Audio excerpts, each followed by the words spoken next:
Welcome, everybody, to the Coach Bru podcast. After a long hiatus, and for those of you who are intellectually lazy, that's a big word for break, I return with a new episode. And this is an exciting one because it isn't often that I bring you a guest. This is usually a monologue. I'll still probably monopolize a conversation, but it is a dialogue. And my guest today is he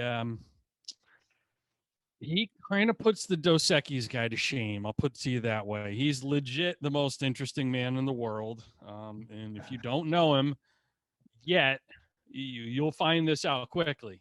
He was an officer on a nuclear submarine during the Cold War, and he is now CEO of a manufacturing company, a best-smelling author. He's also a best-selling author.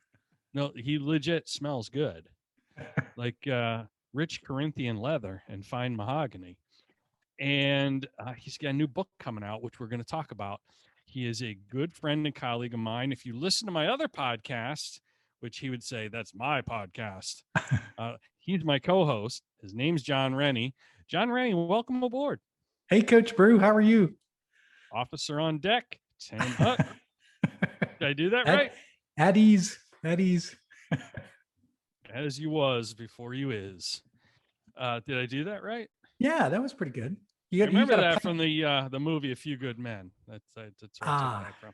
Good movie. Yeah.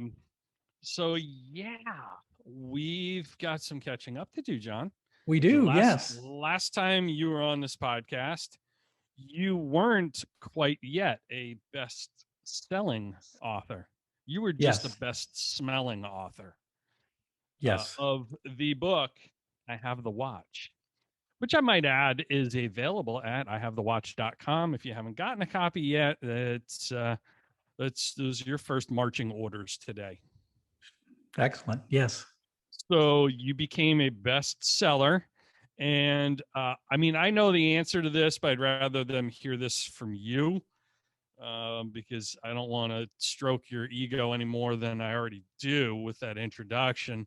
How long was that on the Amazon bestseller list? I think at the end, we were 14 months on the Amazon bestseller list under the category leadership. So so it was pretty good run for that book. It's still selling quite a bit, but I think nowadays two categories. That's impressive. Yeah.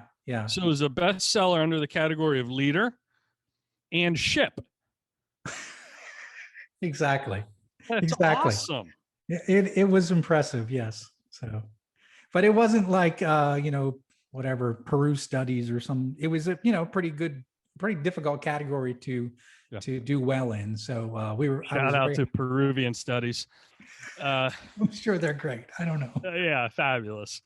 So no, I wanted you to share that because there are so many people who game the system and put a category, like they'll have a legitimate or what they believe is a legitimate leadership book, but they'll categorize it under like Peruvian studies or podiatry or animal husbandry, and sell half a dozen copies and call themselves a best-selling author.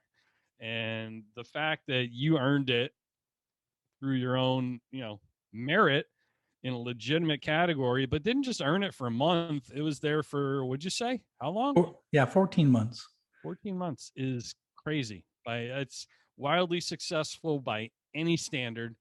So I just kind of want to set the stage with that. And then we will take a deep dive. See what I just did there? Nuclear sub deep dive into your new book, All in the Same Boat, which is available at allinthesameboatbook.com. Yes. I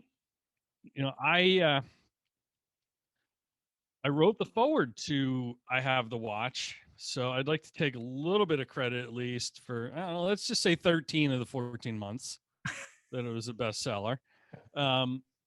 Didn't write the forward to All in the Same Boat. Did somebody else write the forward? Is there a forward? Today, should I feel slighted and offended that after getting you a bestseller for 13 of the 14 months, yes, I wasn't automatically invited back to be the forward writer, the writer of Forward? there is no forward to this book as of yet. So much better now.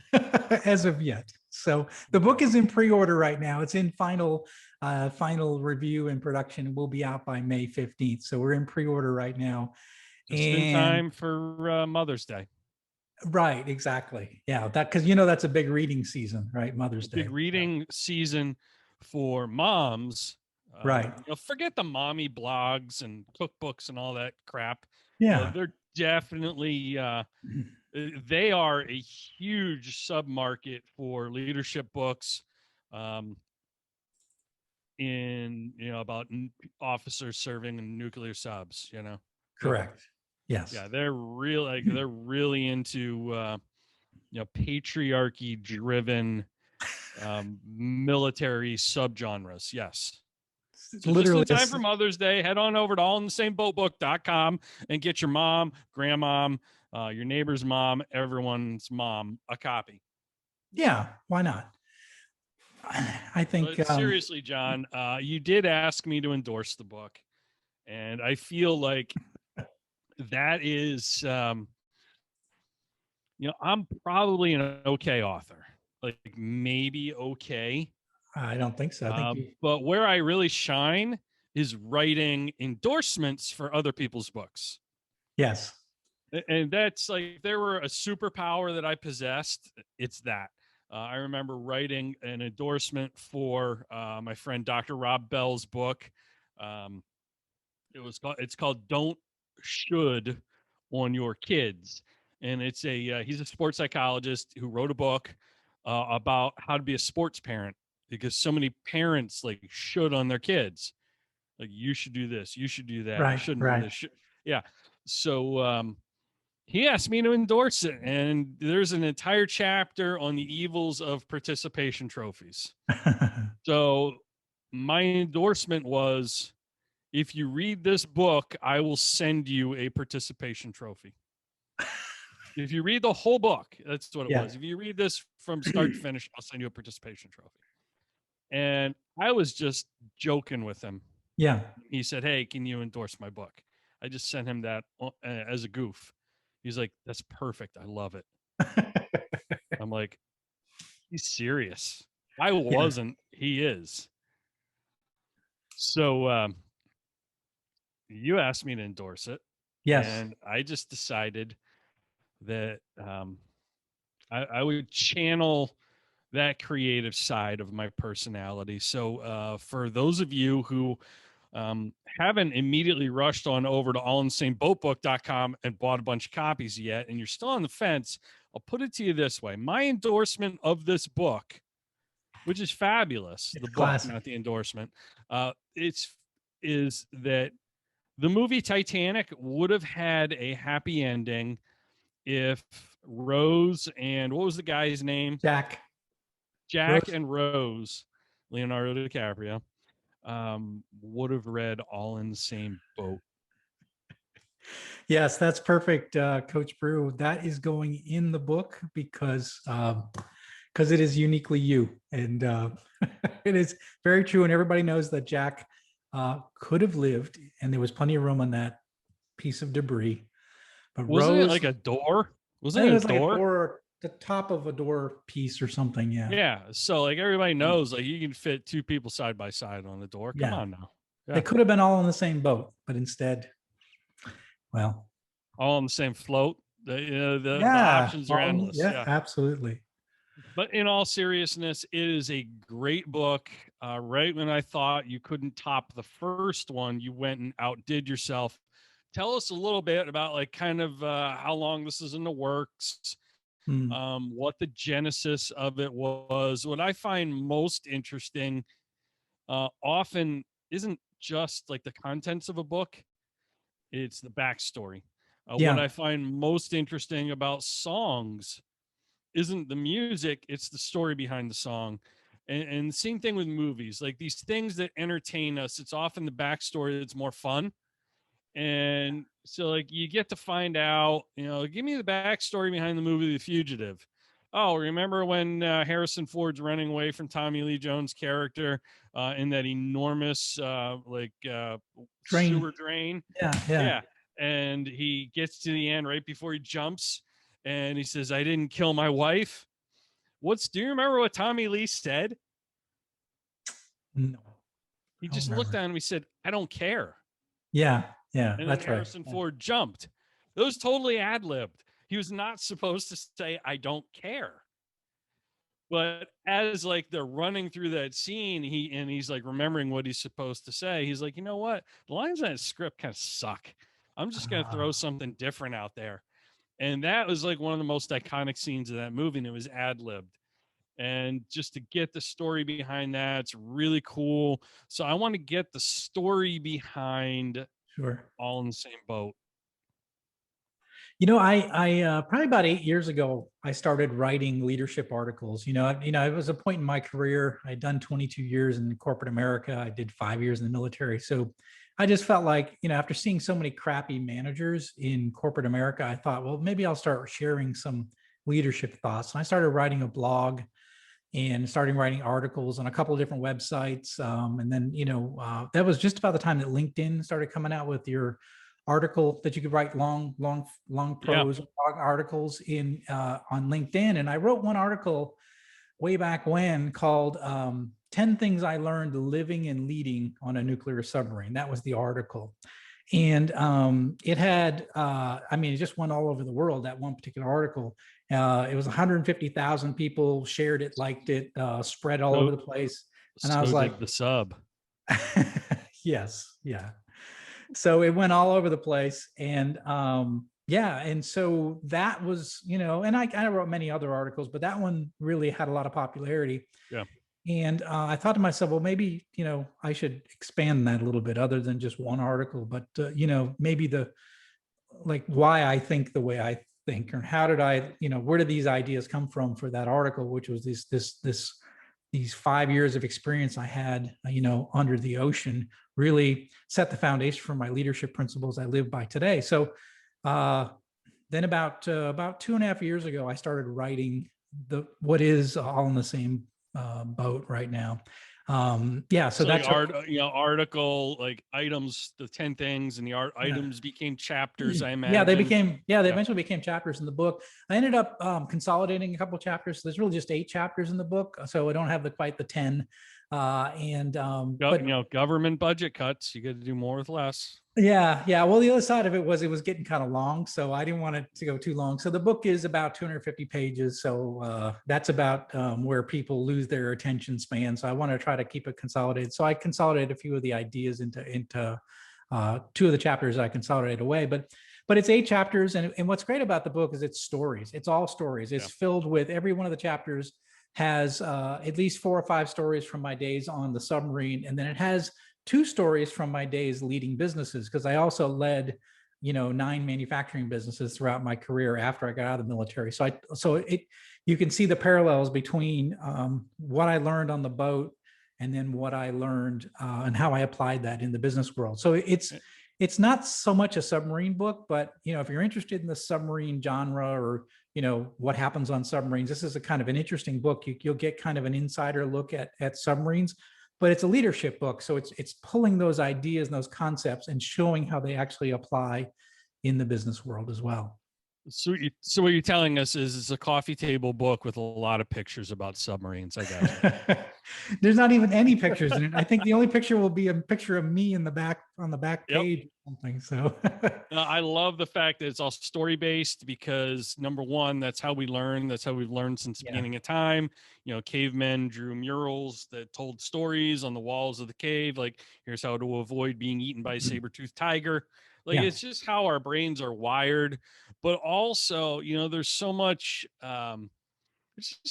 bullshit and jargon and fluff out there in the leadership space, management consulting, blah blah blah, that it's all theory and no practice. Yeah. Whereas yours is real and it's based on real experience, and it's something that the reader can apply the minute you get done turning the page on that chapter. If, say, you're reading a chapter on your lunch hour and then you're about to go lead a staff meeting, Yeah. you can apply that skill, that hard skill or soft skill, immediately. It's Right. not just a bunch of theory and fluff. And that's what people are looking for, because there are just so many bad books out there that are written by people who are basically taking the approach of, here you go, try this, this, and this. Let me know if it works, then maybe I'll do it. Right. Yeah. Yeah. No, this is real world. These are events that really happen. Now, I changed the name to protect the innocent. On the other side is I have a disclaimer that I'm old now, and I was young when I served on the boat. So it's my best memory of the situation as I remembered it, and have remembered it over the years. And when you change names to protect the innocent, what that also affords you the opportunity to do is take a little creative license. Yes. Yeah. I may have put some people that you might see some names in there that I have as people, my rivals in the world might come up in a name or two. So perfect. There is one chapter that I love. It's called "Run Your Ship Like a Captain." And there is a story there that just by the very description that I share with you, it just makes me giggle no matter how hard I try not to. There's a story in there about a young seaman. Yes. And I can't say that without giggling and can't keep a straight face. Can you tease the story a little bit without giving too much of it away? Can we talk about that? Or what can you tell us? Because I just think that is it's funny, it's fun, it's exciting, but there's also a moral to the story. And if you work in training and development at any kind of company, this is going to resonate. Can we talk a little bit about that? Yeah, I want.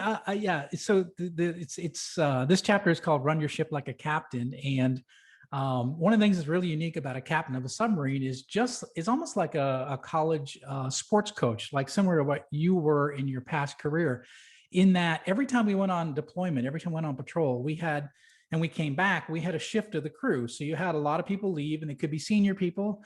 And then you have a lot of like junior people or different you fill in all the slots. And so you would have all these about 30% turnover every patrol. But the captain's responsibility, just like a coach's responsibility, is to train up the new people, make sure they knew what they were doing, and make sure that they weren't a liability to the operation. And one of the reasons I call the book "All in the Same Boat" is that we were all in it together. Right. There wasn't a lot of special privileges on a submarine. There wasn't a lot of space. Right. So it didn't matter if you're an officer, a senior enlisted, junior enlisted, we were all in it together. And even the most junior sailor could turn the wrong valve and cause us all to die, or make the wrong decision, or do the wrong thing on the Fairwater Plains, and all of us are gone. Right. So we had to make sure that even the most junior person could do their job. And that's part of what we did. We trained, we drilled, we did a lot of repetitive things to make sure that it was like muscle memory, knew exactly what to do at any point in time, just like you do with a sports team, with drills and practices and running plays, and until it became automatic. And this is the way it was. Train the way you fight the way you train. Yep. Yeah, exactly. So, one of the stories I tell in the book is, again, a young seaman just came to the boat. And we were out in the middle of the deployment. I was relatively senior at that point. I was actually what they call a drill monitor. So I helped run the various casualty drills and events on the boat. And I would take notes as to, make sure the sailors were doing everything they were supposed to be doing, the officers doing what they were supposed to be doing. And we ran this one drill, which simulates that there's somebody on the boat that has gone rogue, and they're in the missile compartment and they're damaging equipment. So that's the way the drill is run. And it's called a disaffected crew member. And we're supposed to, there's a certain, we go find that person and apprehend them. But one of the parts of the drill is that we secure all that we close and we dog all the hatches. Dog just means you lock that hatch.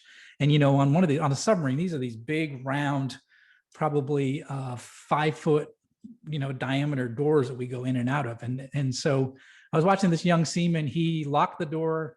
Of course, he was issued a shotgun. We issue small arms when things like that happen. So he has a shotgun on. He's dogged the door, and his job is to make sure nobody passes through that door. So my job was nobody. So my job was to observe this young seaman, the youngest person on the boat, to see how he does in this drill scenario, and to see how his training is, right? And so the first person that comes to that door just so happens to be the captain. The captain was walking around the ship. So this is the most senior person on board the boat. And this is a very intimidating man. He's large. He was larger than life. He was a screamer. I mean, he was a tough guy. And he comes and he knocks on the door. Well, the young seaman doesn't even look to see who it is. He just yells out, "Go around." All right. So I'm watching this. I said, okay, well, he did the right thing. I'm writing in my notebook. He did the right thing. So young seaman's doing the right thing. Good job. He did good first test. And then bang, bang, bang, bang. The captain bangs on it a little louder. And of course, at this point, he looks into the hatch. He's looking, there's a little tiny six-inch window, and he looks through, and the only thing you see is the captain's eyeball and these bushy eyebrows he had, right? And I start laughing because I'm thinking, oh, shoot, I know what's about to happen, right? This young seaman doesn't realize it's the captain on the other side of that door. And the young seaman says, "Go around." I'm like, oh, all right, he's doing his job. And then the captain, bam, bam, bam, bam, as loud as you could believe. By the way, can I swear on this podcast? I said shit earlier, so yeah. Oh, okay. Bang, bang, bang, bang. The captain's banging on this thing, and the young seaman didn't even look in the window, nothing. He just said, "Go around, motherfucker." And he stood his ground.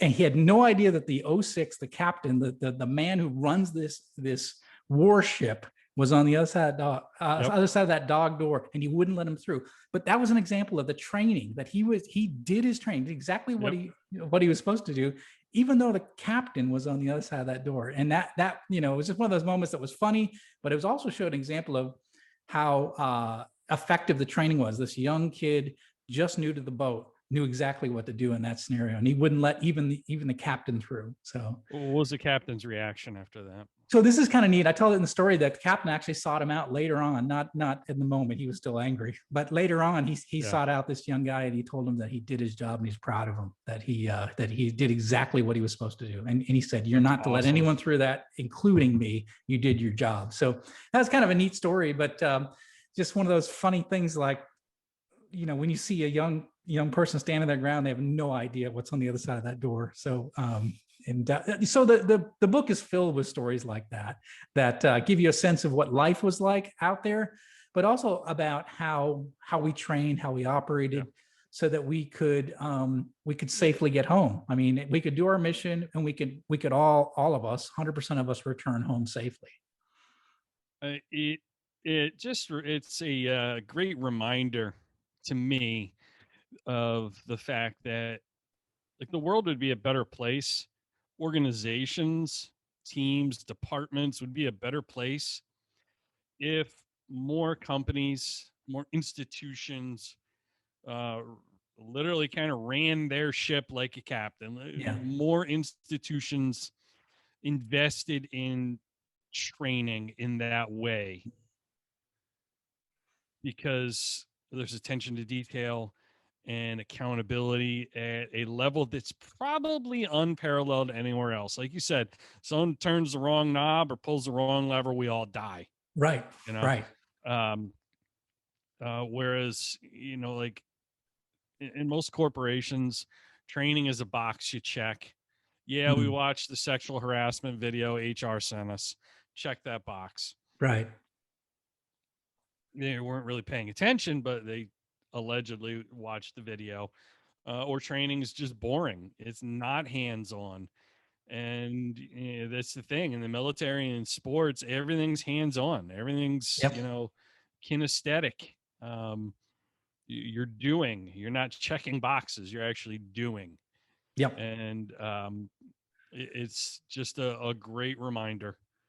Yeah, in the book, I talk about the fact that the captain was always pressure testing us. He was always pressure testing us to make sure that we could do what we had to do when the chips were all down. When we had an enemy sub that was within range, when we had a surface ship that was nearby, when we had a real casualty, we knew exactly what to do and how to do it because he pressure tests us all the time. I tell another story in the book where I was just qualified as engineering officer of the watch, and that's the officer in charge of the entire engine room. Now that sounds kind of okay, just an engine room. No, I should mention that there's a nuclear reactor back there. So it's the officer in charge of an operating nuclear power plant at sea, right? So it took me a while, maybe 6 months or so. I finally qualified as engineering officer of the watch. So I took my first watch, took over the watch, and that means I'm responsible for everything in the engine room. And I'm in this small room called maneuvering, and I had myself, I have a throttleman, a reactor operator, an electrical operator, and the four of us operated the nuclear power plant and the entire engine room. So I'm standing watch for about 2 hours. It's a 6-hour watch. And then all of a sudden over the 1MC, which is like the ship's loudspeaker, the captain says to the entire crew, I just want to congratulate, I think it was an ensign at the time, Ensign John Rennie for qualifying as the newest engineering officer of the watch. He's, and he said some really nice things about me, about, he's really studied hard. He really knows what he's doing. And then he says, and Mr. Rennie, take care of my reactor. And as soon as he said that, they ran a drill on me where they scrammed the reactor. All the rods hit the bottom at the same time, and every alarm and maneuvering went off at the same time. And it was pure chaos. And as that was happening, he had sent the ship's photographer around the corner to take a picture of my face right when all the control rods hit the bottom of the reactor. And, and he was pressure testing me. It was just like, one, he complimented me for, and he let the entire crew know that I was qualified and I was capable. And then he said, kind of get you to let your guard down a little bit. And then he said, and prove to me that you know how to take care of my reactor. And of course I did. But then, the icing on the cake was the picture that it was a Polaroid camera. And then he was taking it around showing everybody, hey, look at Rennie's face in the middle of this thing. But it was also part of the initiation to the club. That, that picture was something that he passed around to the other officers and said, look, Rennie's qualified. Look at him. You remember when you went through this? Now Rennie has gone through this. Now he's initiated. So he's part of the club. So once you became qualified, once you became, the captain could depend on you, could trust you, you became part of the club. You became qualified. You became an important part of the team. And so I think he did a really good job to embrace us once we did become qualified and become part of that team. Yeah. You know what I love about that story is the fact that you just gave me the idea. I mean, it's a great story, but it's the fact that you just gave me an idea for a new segment of the podcast, John. Oh, what's that? So I'm going to run this on you right now. Okay. It's a great book. I want everyone in my audience to congratulate John on achieving this distinction of, publishing his second book after making his first one a bestseller. So now, like, your guard's down, making you feel good, and we're going to pressure test you. All right. Okay. So, we're going to ask you a couple questions. This is the pressure test. All right. And maybe these are two different answers. What was like the most dangerous situation or the scariest? And they might be the same or two different answers. Or scariest situation. Yeah, my first career under, how many feet underwater were you? Like 500 feet? Yeah, I'm careful to talk about that, but I think in excess of 800 feet. So okay.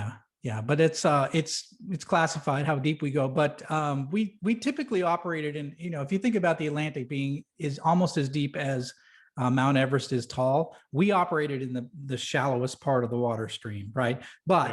But the depths of hell were below us, right? So anything goes wrong, you're going down and you're not coming back up, right? So, but we did operate fairly shallow because if you think about it strategically, we just had to get away from, the prying eyes of other ships and airplanes and things like that. So we didn't have to get too deep. But my first patrol was operating in the North Atlantic in winter. And, I think I always thought like, well, as a submarine, you get down deep enough, you're not going to feel the waves. Well, not in the North Atlantic. We were down 200 feet in the ocean and we were taking rolls, 30-degree rolls back and forth. I mean, it was just brutal. And this was about 14 days we were in this storm. And I was the junior officer deck and had to take the ship to periscope depth. And we did what's called a snorkel evolution where we run our diesel generator. we just got beaten and battered, and just it was a rough for everybody. I mean, everybody in the ship was sick. And during that snorkeling operation, as we ran the diesel generator, they have the thing called a head valve, right? And so it's kind of a cool thing. It's a little stubby mast that sticks up, and that's actually your input, your intake and your exhaust for your diesel generator. Well, it has a little thing on the top where if it ever gets water over that mast, it shuts those valves so you don't get water inside the diesel. Well, as it turns out, I didn't know this at the time, but when that valve shuts, it starts sucking air from the submarine to run the diesel, and then the exhaust ports into the submarine, the people space. So as we bobbed up there for about 15 minutes at trying to run the diesel, I mean, we were bouncing all over the place. We were just, your body getting thrown around. By the time we went back down below periscope depth, I mean, they turned the lights on, and it was just, everybody was just beaten, tired, exhausted, because we were trying to keep the ship at periscope depth, and the wave action kept trying to draw it to the surface in what's called broaching. And so it was a hard work to keep it at one level, and just getting beaten, battered. And then when the lights came on, the whole control room was filled with diesel exhaust. So it was just like, and you're nauseous already, and then it's like a smoke-filled room, and you're just. And what's interesting about that time in the North Atlantic in the wintertime is that was like the high water mark for me. Like, I got through that, and nothing I did after that point was ever as difficult as that one day, those 14 days in the winter, but also that one watch. And it became like a high water mark. Very unexpected pressure test of sorts. It was. And I think after going through that, I kept thinking to myself, at least it's not as bad as that day I went to periscope depth in the winter Atlantic. So it became like whatever I did the rest of my time on board was never as hard as what happened that day, and how difficult it was, and how stressful it was. And so it gave me a perspective, and it made life a little bit easier for me, because I'd been through, kind of the worst of it. And the rest of my time, I never faced that kind of challenge again. And in the book, I tell the story that my grandfather was actually a World War II. He served on a destroyer escort. And it's kind of funny because his story parallels mine, because I was a 23-year-old sailor during that winter storm, and he was a 23-year-old sailor in World War II.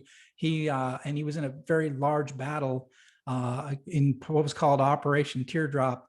And it was in the North Atlantic in the middle of a really bad winter storm. Yeah. And they ended up sinking 2 German U-boats. It was a really tough battle. So the parallels between his life and what I ended up doing 2 generations later was very interesting. I tell both our stories in the book because I think it's kind of interesting. Shout out to Germany. You guys lost. Yes. Yeah. What you mentioned, the North Atlantic and that sort of pressure test. When I think of the North Atlantic, I think of like the northern right whales that sort of migrate. Yeah. And are often, at least up here, like going from the Canadian Maritimes down through Maine, Cape Cod, are in like the shipping lanes. Yeah. So I'm just wondering, like, what's the weirdest thing you ever saw at sea? Or underwater? Would it be called at sea, even though you're not at sea, you're under or in? Yeah, no, we say it at sea. Yeah. Yeah, I mean, there's a lot of debris in the ocean. It's funny because we all just watched that container ship get stuck in the Suez Canal, and I've seen those containers floating by themselves in the middle of the Atlantic Ocean, where they had fallen off a ship and they're just bobbing there in the surface. And actually, that's a big worry for us as a submariner, because if your periscope hits that container as you're at periscope depth, you could snap off the periscope. It's a very dangerous situation. So we always are looking for the debris, like trees, telephone poles, just random things that are quiet that are still sitting in the ocean. So I think probably that's the weirdest thing. Does that all show up on your sonar? Is it sonar or radar? Sonar. So under the water, it's sonar. Yeah. But we do use radar when we're on the surface. Yeah. Now, is that? No, it doesn't show up. That's what's so dangerous about it. So anything that's small. Quiet. Yeah, exactly.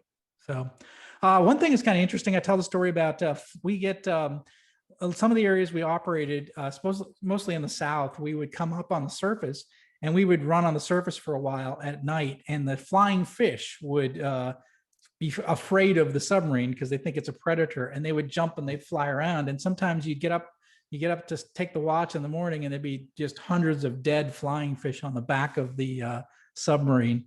And in one story, I tell how we had some inspectors on the boat we didn't like too well, and some of the crew actually filled their luggage up with those dead fish as one of the as kind of a thank you for giving us a hard time on the inspection. So that's kind of a fun story. I tell a lot of fun stories in the book, just to kind of give you a sense. I imagine there's a lot of like sophomore humor and hijinks that goes on when you're in a submarine with like however many other a couple hundred other dudes.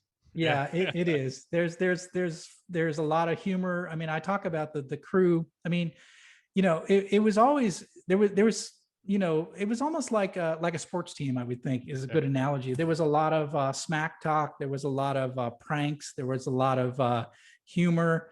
We had one officer that we call battle stations, and everybody had to jump out of their rack, and everybody had their hair was all crazy, and he would commentate on everybody coming up the ladder control. He's like, "Oh, dude, I don't think you're gonna make it." And if you had like been sleeping on a pillow, to have one of those like creases across your face, he called them rack burns, and he's like, "Dude, you got a rack burn." He said, "You're burning up. I don't think you're gonna make it, dude." And it was just one of those things. He was testing you, and if you showed any weakness, it was just he was on you, But that was just the way it was, and it was probably a New Yorker. Yeah, no, I don't think he was. But the point being is it was always testing and trial, and they wanted to see if you had thick skin. I mean, they wanted to see if you could withstand, can you handle a joke? Can you laugh at yourself? And that was one of the lessons in the book I talk about, is just, learning how to just roll with the punches, and you being able to laugh at yourself and not take yourself. In a situation like that, you better not take yourself too seriously. Yeah. So I think it's some good stories in the book, but there's a lot of camaraderie. We were very tight, and we had to be. I mean, we were there for almost 3 months together. No one left, no one came on. 3 months, out at sea. So what was the let me set the table for this a little bit here, John. All right. And so number one, I think that as a society today, we have gotten so comfortable. Like we, even the poorest of poor live a level of comfort and luxury that's probably unparalleled compared to past generations. Yes. You're not, you're not carrying water, from outdoors uphill in a foot of snow into your home like my father had to do as a kid growing up, right, on dirt floors, literally. You probably have running water in most cases, and we've got the internet, which has turned the world into like no one has any concept, like delayed instant gratification takes too long. Right. We've gotten so comfortable, and we're fighting kind of, what's really an invisible war. Since 9/11, it's been an invisible war. It's, largely been, it's been a long, like it's been so long, people don't realize we actually are still at war. Right. There's a war on terror. Right. But it's kind of an invisible enemy, which makes you forget. I think that, the general most of our population forget that, like, oh yeah, we're at war, or they don't realize like China's the enemy, Russia's the enemy, but it's cyber terrorism. It's, they're not going to show up on our shore and jump out of a couple of boats and start shooting. They're going to attack our electrical grid. They're going to attack our, infrastructure and technology, and Russian bots doing things on social media to create this division. It's people think like, oh, you're a conspiracy theorist if you believe that. No, I'm a realist, and that's what's going on. Right. So it's just changed so much, and we've gotten so comfortable because You don't see the face of an enemy like we saw years ago and generations ago. During the Cold War, what was the kind of the scariest reality for all of you? Like, this could take a really ugly turn that would have global ramifications and not end well for anybody. Yeah, I think probably the biggest scare, I mean, we carried, very destructive weapons on board. We were part of the strategic deterrence for protecting the country in the case of a nuclear war, essentially. So the nice thing about, if you want to call it a nice thing about the Cold War, is that you had two nation states that had pointed very serious weapons at each other, and those weapons kept the peace, right? Everybody knew what would happen if you started releasing those weapons. So those weapons, in a way, kept the peace, and that's what I did in my career. But I think one thing that was scary was, is that I saw the end of the Cold War while I was a submariner. So we saw there was a major coup that happened in Russia, and there was a time when I was deployed that we didn't know who had control over the nuclear arsenal in Moscow during that coup, and that got a little shaky because you train, the destructive capabilities of the warship you're on. But you also know that we've had 40 years of history where we haven't used them, right? Yeah. So you think that, all right, it's not going to happen on my watch. I'm never going to have to deploy these things. They're just guns pointed at each other and no one's going to fire, right? But when you don't know who's got control of I don't know if they have a football like we have in the nuclear football. Yep. I don't know. We didn't know who had it, and at that point you get a little nervous about what could possibly happen. So I think that patrol, I was probably the most nervous, like, oh shoot, like if I have to, do it, will I do it? Because we were just an extension of the president. The president said launch, we launched. I mean, we were just an extension of him, but yeah. And our button's bigger than yours, by the way, and it actually works. Yeah. So you didn't have the benefit of like the leader of another country tweeting to the leader of our country, like, Right. Yeah. So is this? I've got a button too. Yeah, but ours is bigger and it actually works. Right. Might be the greatest line of all time. I know. So we didn't have Twitter. We didn't have Twitter back in the day, sadly. Yeah, so there's no clear-cut knowledge of that. It's just so interesting.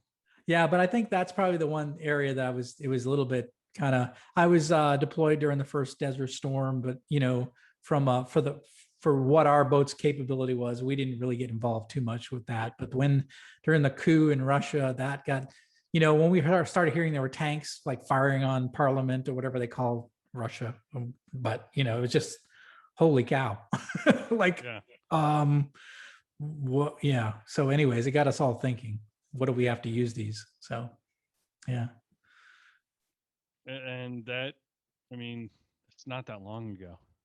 No, it's not. No, I'm not that old. I'm a young man.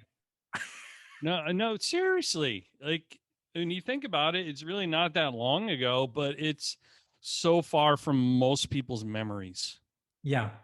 And the reason I bring that up is I think we need to be reminded of that. Like the game's changed, but we're still very much in if you want to call it a game like that. Yeah. I was on a podcast. It was hosted by a young millennial, and he said, "Oh, it says here you're a Cold War submariner. What is the Cold War? What is that? What does that mean?" And I was like, "What?" It just means I was stationed in the Arctic. Right. So I think, but you say it's not that long ago, but I think the people have forgotten about, that period of time after World War II until really 1991 or so, 92. It's a shame we don't teach civics and history anymore.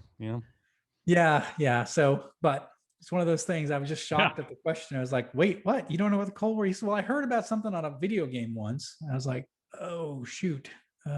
Okay. Yeah, it's just like Fortnite. It's just like Fortnite, but I was underwater, kid. That's it. Right? That's it. Fortnite. Yeah, and the dances. Yeah. Fear for the future. 20 years, our country is going, folks, in 20 years, our country is going to be led by a group of kids who are homeschooled by day drinking parents. Think about that. Yes. Yeah. As the pandemic winds down, So true. so we hope. That might be the repercussions, but I want to encourage everyone to go get a copy of the book, All in the Same Boat book.com. While you're there, if you haven't already purchased a copy of I Have the Watch, pick up a copy of that too. Now, the cool thing about what John's doing with his book launch is fabulous prizes.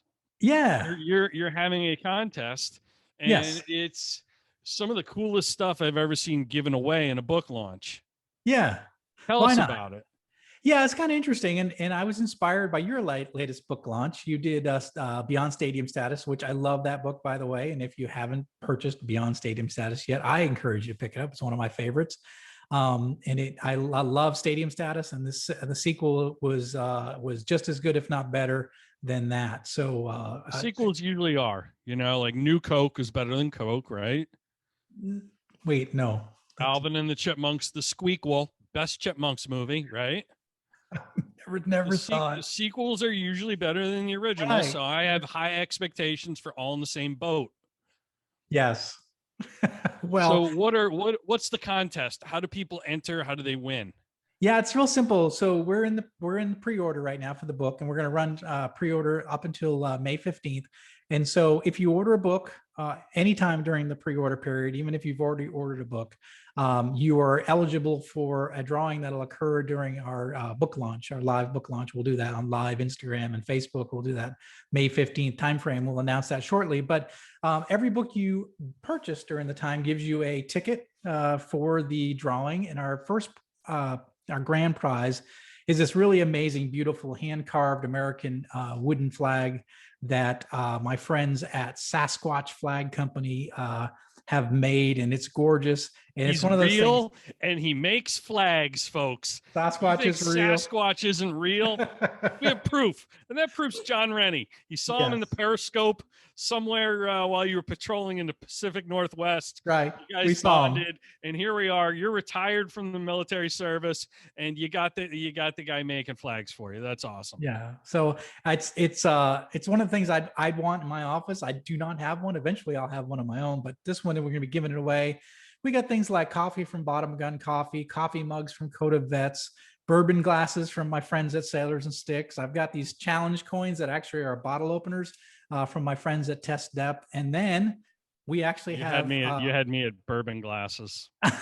I know, exactly. But then Coach Bru is offered up. We've got 50 winners will get John Brubaker's book called The Coach Approach. And that'll be one of the prizes we give out on May 15th. So anyone that orders the book in the pre-order period gets a chance for the drawing. And so that, it's a good chance you'll win. A lot of winners in this drawing we're doing. I think it's just something to do to make it a little more fun. And I've got a lot of friends at these different companies. So, they're going to help me. I'm going to help them. We'll get their name out. They'll get my name out. So it's just, we'll work together on this. So I'm kind of like the consolation prize.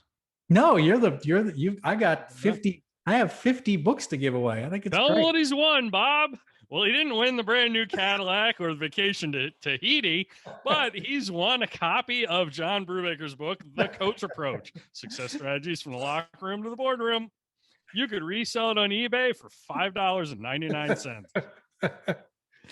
Yes. So my wife would tell you I am the consolation prize, John. So, you could try and stroke my ego and try and refute that all you want, massage it. Not happening. I'm the consolation prize, and this contest is proof. You can win the flag, bourbon glasses, challenge coin, bottle opener, coffee, or the Coach Approach by John Bru. Yes. Well, it's the nice thing about your gift is that there's going to be 50 people who are going to win it. So a lot of people. Unlike the participation trophy, everybody wins. No, everybody's not going to win because we've already sold more books than prizes already. So, well, sweet. That flag is awesome. If you've never seen these hand-carved wooden American flags, they're phenomenal. Sasquatch It's not really his name. It's not really Sasquatch. You know, No. the real Sasquatch is busy, hiding from Sasquatch hunters. But Correct. Sasquatch Flag Company, it does amazing work. I was just on their site. He's got a cool Instagram as well. Yeah. And it's just an awesome prize to win. I think everybody ought to have one of them hanging in their Yeah. office or their den or their man cave. Yeah. So that'll be really cool for somebody. Yeah, I just thought we'd do something I've got a lot of friends that, different industries, different companies, and I wanted to try to feature them and they could feature me. So it's kind of win-win. We help each other out. So, yeah. That's awesome. Yeah. And it also makes it, it makes it fun for the author when you're launching something, you have a contest and Yeah. it creates a little buzz around it. And, we spend so much time marketing and promoting. It's just kind of fun when we get to do something novel and cool like that. Yeah. Awesome. Yeah, I'm pretty happy with that, and so I'm excited that we can do something a little bit different on this book launch. But yeah, so far the sales have been incredible. As far as in the pre-order period, we've had sales to Australia, we've had New Zealand, we've had India, we've had Canada. It's another country, right? North. It's like America Junior, I call it. Yeah. America Junior, America's hat. I think of it as like your attic. Like you forget it's up there, but sometimes you go up and you're like, oh, there's some cool things up here. We just throw like all of our crap up there. And in return for punishment, they sent us Justin Bieber and Nickelback. I know. So I think we kind of got screwed in that deal. Absolutely. Yeah, and I actually sold one into Russia. It's going to Moscow, and it was like, oh shoot, I wonder what I said about the Soviets in this book. Made me think twice about maybe, but I'm sure they'll appreciate the historic nature of the book. So, but somebody in Russia, he had a chance of winning vodka glasses. Right, exactly. No, there's no vodka glasses at all. So that's awesome, John. I'm really glad you came on. We didn't even get to the McKinley story. Oh yeah. No, there's a good story about. I think people need to buy the book because the McKinley story alone will be worth the price of admission, folks. Trust me. Yeah. And I will make this offer as I do. I don't do this for everybody. I do this for my good colleagues who I know do quality work and are incredible writers who actually practice what they preach. I make the following offer. If you buy the book and are not 110% satisfied with your purchase, I will personally buy it back from you. I will buy your copy back from you. So if you buy a copy of John's book and you're not happy, I'll pay you cash for it. I'll send you your $20. That's awesome. And I say that because anytime I've ever done that, I've never had anyone complain or ask me to buy the book back. I did that with I Have the Watch, done that with our buddy Dr. Rob Bell's books, and extending that same offer because, they're, we live in a society that I think the trust level of the public of anything, each other, the marketplace, anything has never been lower. Right. So, I want to endorse and support things that I know my audience and my people really will value, enjoy, and get a lot of benefit from. And I want to encourage you to take my word for it, because if Jack and Rose would have read All in the Same Boat, Titanic would have had a happy ending. Yeah. It wouldn't have been Celine Dion, that song at the end of the movie. It would have been like Kool and the Gang. Right. Yeah. Celebrate or something. Right. Cool. I'll stop singing now. I'll stop singing. Head on over to allinthesameboatbook.com. The link will be in the show notes. Everything you need to know about this podcast and this episode and John Rennie and John Brubaker will be in the show notes down there. And yeah, you get your marching orders, sailor. Go buy the book. John, closing words. I'm going to let you take us out of here. No pressure. No pressure test. You get to end the podcast. Yeah. Thanks for listening in. Buy the book. Be part of this drawing that we're going to have on May 15th. This will be the most interesting book you'll read in 2021 when it comes to a leadership book. I guarantee it. It's definitely full of stories. If you have any curiosity of what life is like under the ocean, this is a great book. If you want to know how those translates into running a business, leading a business, you're going to love this book. So go buy it, and buy it now so you can get a chance to win some of these valuable prizes. On the same boatbook.com. We'll catch you in the next episode of the Coach Bru podcast. Thank you.